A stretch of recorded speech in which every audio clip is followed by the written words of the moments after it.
कि हम इनको पराजित कर देंगे, 4 महीने की बात है, 4 महीने में तो इन्हें हम पराजित कर देंगे सर। तब जो जितने भी एडमिनिस्ट्रेटिव और लीगल रिस्पॉन्सिबिलिटी है, इनको हम सस्पेंड कर पाएंगे, डी कर पाएंगे, नौकरी से निकाल पाएंगे कि नहीं निकाल पाएंगे, क्योंकि सभी के डॉक्यूमेंट्री एविडेंस होंगे।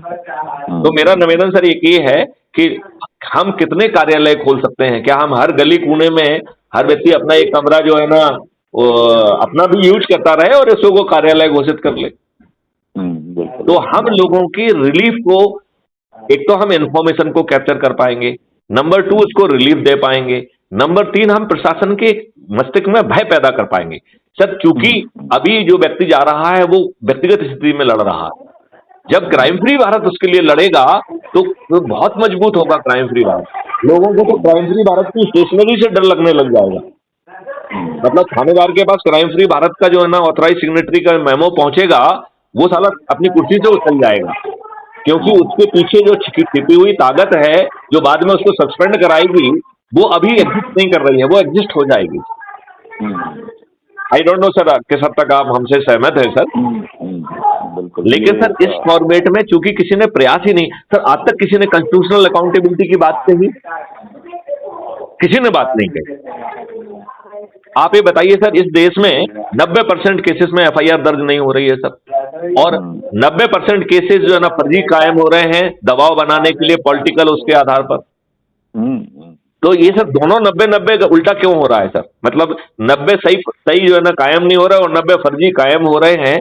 क्या सर ये it is not a constitutional failure of the state government? Are they not accountable? Are they not accountable under Constitution Schedule 7, List 2, Entry number 2? I feel this is their constitutional obligation. कौन सा section फिर से बताओ sir? ये schedule 7 का list 2 है, state list कहते हैं, एंट्री 2 है पुलिसिंग।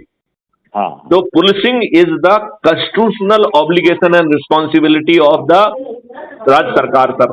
और फिर संविधान का एक आर्टिकल 356 है जो कह रहा है कि यदि आप अपने ऑब्लिगेशन को पूरा नहीं करेंगे तो इसे फेल्योर ऑफ कॉन्स्टिट्यूशनल मशीनरी माना जाएगा, और उसमें आपको भंग करने का अधिकार देके रखा है।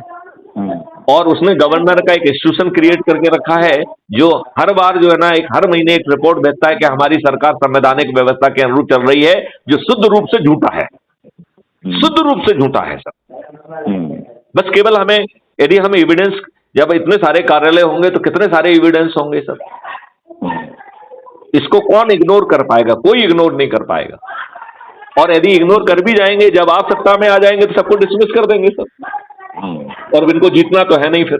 मुझे लगता है एक अगर कुछ और साथियों को जो खाली हैं, सेवानिवृत्त हैं और जानकारी जिनको अच्छी है, तो ऐसे लोगों को और प्रेरित किया जाए तो वो जो मतलब हर स्टेट कैपिटल में कम से कम एक अनुभवी नॉलेजेबल लोग अगर तैयार हो जाएं तो इससे मदद मिलेगी सर। एक तो हम वो कर लें जो आप कह रहे हैं, और साथ में सर जो है ना हमारे साथ जो